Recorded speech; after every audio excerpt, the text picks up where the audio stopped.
Dear students, আজিৰ ভিডিঅ'ত আমি আলোচনা কৰিম এইবাৰ HSLC ফাইনেল পৰীক্ষাত কোনবোৰ লেটাৰ ৰাইটিং পৰীক্ষাত আহিব। এই লেটাৰ ৰাইটিং পৰীক্ষাত অহাৰ সম্ভাৱনাপূৰ্ণ যিবোৰ আছে তোমালোকক দি দিছোঁ, তোমালোক সকলোৱে ভালকৈ শিকি লৈ লিখিবা বা লিখি লৈ শিকিবা। পৰীক্ষাত তোমালোকৰ মিছ নহয়, গতিকে সকলোৱে ভিডিঅ'টি শেষলৈ চোৱা।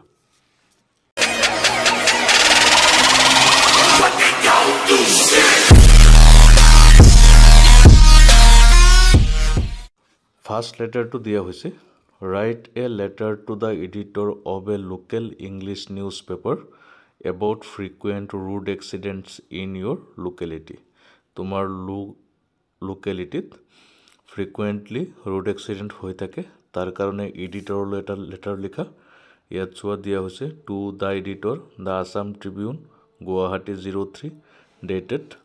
তাৰপিছত লিখা, sir, through your respected daily, I would like to draw the attention of the administration as well as the public towards the frequent road accidents happening in our locality. আপোনাৰ কাকতৰ জৰিয়তে মই মনোযোগ আকৰ্ষণ কৰিব বিচাৰোঁ বিভাগীয় কৰ্তৃপক্ষৰ আমাৰ অঞ্চলত হৈ থকা ফ্ৰিকুৱেণ্ট ৰোড এক্সিডেণ্টৰ ওপৰত। দ্য ৰোডছ ইন দ্য এৰিয়াটোৰ ৰাস্তাবোৰ হোয়াৰ উই লিভ, য'ত আমি বাস কৰোঁ, আৰ লেছ ৱেইট, সেইবোৰ ঠেক। Drivers and bikers drive at high speed, ড্ৰাইভাৰসকলে আৰু বাইক চালকসকলে বৰ স্পীডত চলায়। They neither care about their own lives, তেওঁলোকে নিজৰ জীৱনৰো কেয়াৰ নকৰে। Not the lives of passers by, আৰু বাটৰুৱাৰো কেয়াৰ নকৰে। It is very difficult for us to cross the road safely, নিৰাপদে ৰাস্তা পাৰ হোৱাটো আমাৰ কাৰণে কঠিন কাম হৈ পৰিছে। দেয়াৰ ফৰ, সেয়েহে, I would request the authorities by your newspaper to control the speed of vehicles and save the public from fatal accidents in our locality. গতিকে আপোনাৰ কাকতৰ জৰিয়তে অথৰিটিক জনাব বিচাৰিছোঁ যাতে তেওঁলোকে স্পীড কণ্ট্ৰল কৰে গাড়ী মটৰবিলাকৰ আৰু মানুহক যাতে এক্সিডেণ্টৰ পৰা বচায়। তাৰপিছত 2 নম্বৰত দিয়া হৈছে, write a letter to the editor of a local English daily news paper about frequent load shedding, power cut or irregular power supply in the evening in our locality. আমাৰ এলেকাত সঘনাই হোৱা লোড শ্বেডিঙৰ কাৰণে বিভাগীয় কৰ্তৃপক্ষৰ কাৰণে এডিটৰৰ দ্বাৰা এটা পত্ৰ লিখা। এতিয়া এডিটৰলৈ লিখা হৈছে, to the editor the Assam Tribune Guwahati 03 dated.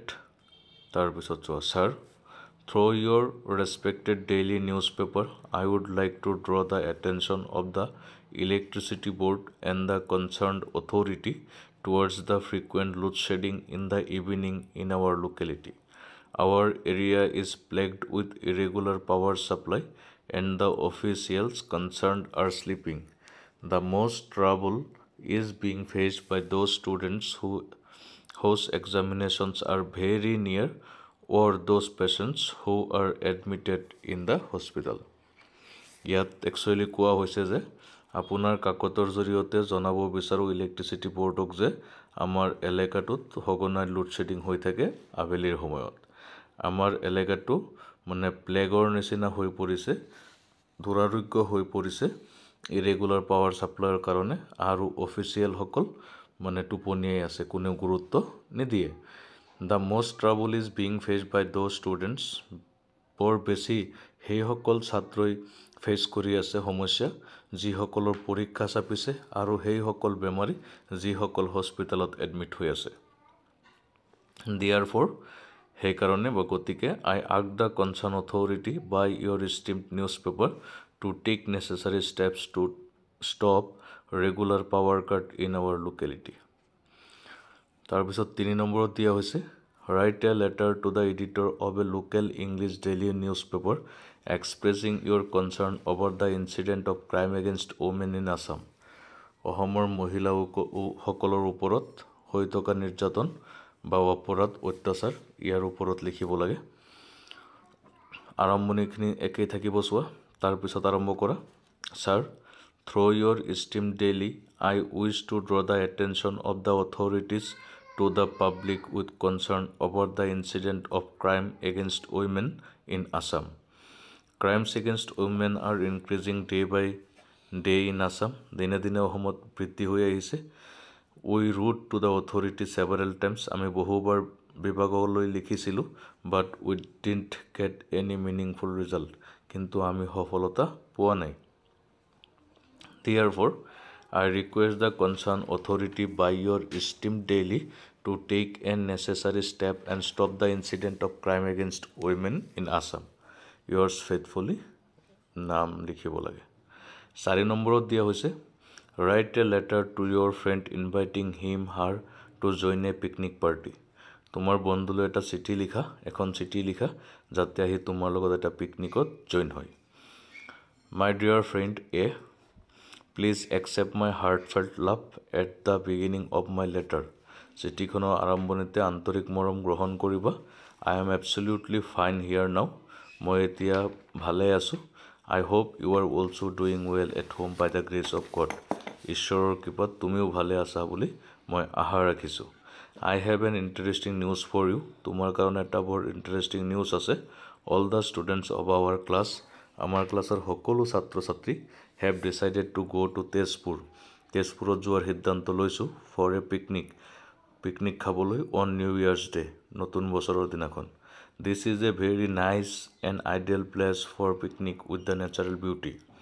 প্ৰাকৃতিক সৌন্দৰ্যৰ সৈতে এটো পিকনিকৰ কাৰণে তেজপুৰ পিকনিকৰ কাৰণে বৰ এটা ideal place The beauty of the place is soothing to the eyes. Please come and join with us to the picnic and don't forget to bring your camera. It will be fun and memorable. Yours loving friend Priyam. তাৰ পিছত 5 নম্বৰত দিয়া হৈছে Write a letter to your friend describing him her what you intend to do after passing the SSLC examination. Matric পৰীক্ষাৰ পিছত তুমি কি কৰিবা সেই বিষয়ে লিখিব লাগে বন্ধু এজনলৈ My dear friend P Please accept my heartfelt love at the beginning of my letter. I am absolutely fine now and hope by the grace of God you are doing well at home. In the last letter, যোৱা চিঠিখনত You wanted to know what I want to do after passing the SSLC examination. তুমি জানিব বিচাৰিছিলা SSLC পৰীক্ষাৰ পিছত মই কি কৰিম I have decided to take up medical profession. মই সিদ্ধান্ত লৈছো medical profession লৈ যাম So I decided to in a medical college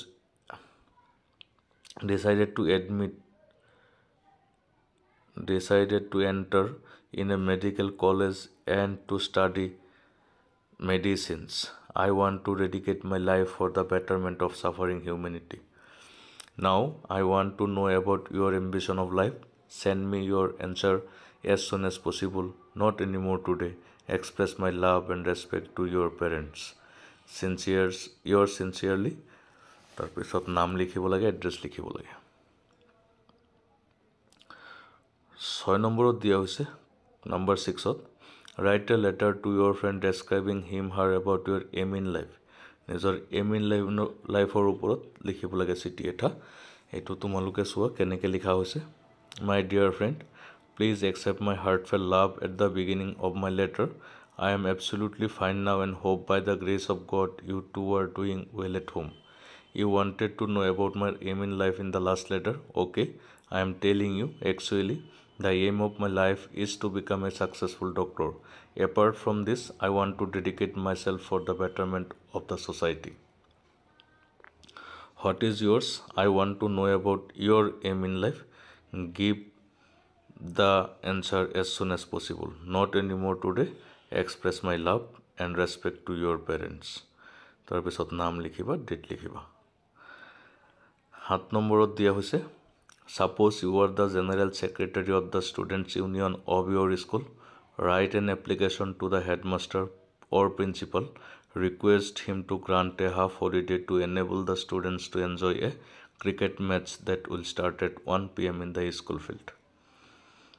তুমি জেনেৰেল ছেক্ৰেটাৰী তোমাৰ বিদ্যালয়ৰ ছাত্ৰ ছাত্ৰীসকলে 1 বজাত বিদ্যালয়ৰ খেলপথাৰত আৰম্ভ হোৱা ক্ৰিকেট মেটচ এটা উপভোগ কৰিব বিচাৰে এতিয়া হাফ হলিডেৰ কাৰণে তুমি প্ৰিন্সিপাললৈ এটা লেটাৰ লিখা এপ্লিকেশ্যন লিখা এতিয়া তোমালোকে লিখিবা টু দ্য প্ৰিন্সিপাল হেডমাষ্টাৰ ইয়াত স্কুলৰ নাম হ'ব এড্ৰেছ হ'ব তাৰপিছত subject application for granting a half holiday তাৰপিছত respected sir with all due respect I a student of class 10 of your school would like to say that a cricket match will be started at 1 p.m. in the school ground today. All the students of our school want to enjoy the match. Therefore, I request you to grant us a half holiday today after the 4th period. We shall be remain thankful to you. Yours faithfully. এইখিনি letter তোমালোকে ভালকৈ চাবা পৰীক্ষাত তোমালোকৰ ইয়াৰ পৰাই আহিব গতিকে সকলোৱে লিখি লৈ ভালকৈ মুখস্থ কৰিবা শিকিবা যাতে পৰীক্ষাত লিখিব পাৰা নেক্সট ভিডিঅ'ত টেন্স কাৰেকশ্যন কৰি দিয়া হ'ব এতিয়ালৈ ধন্যবাদ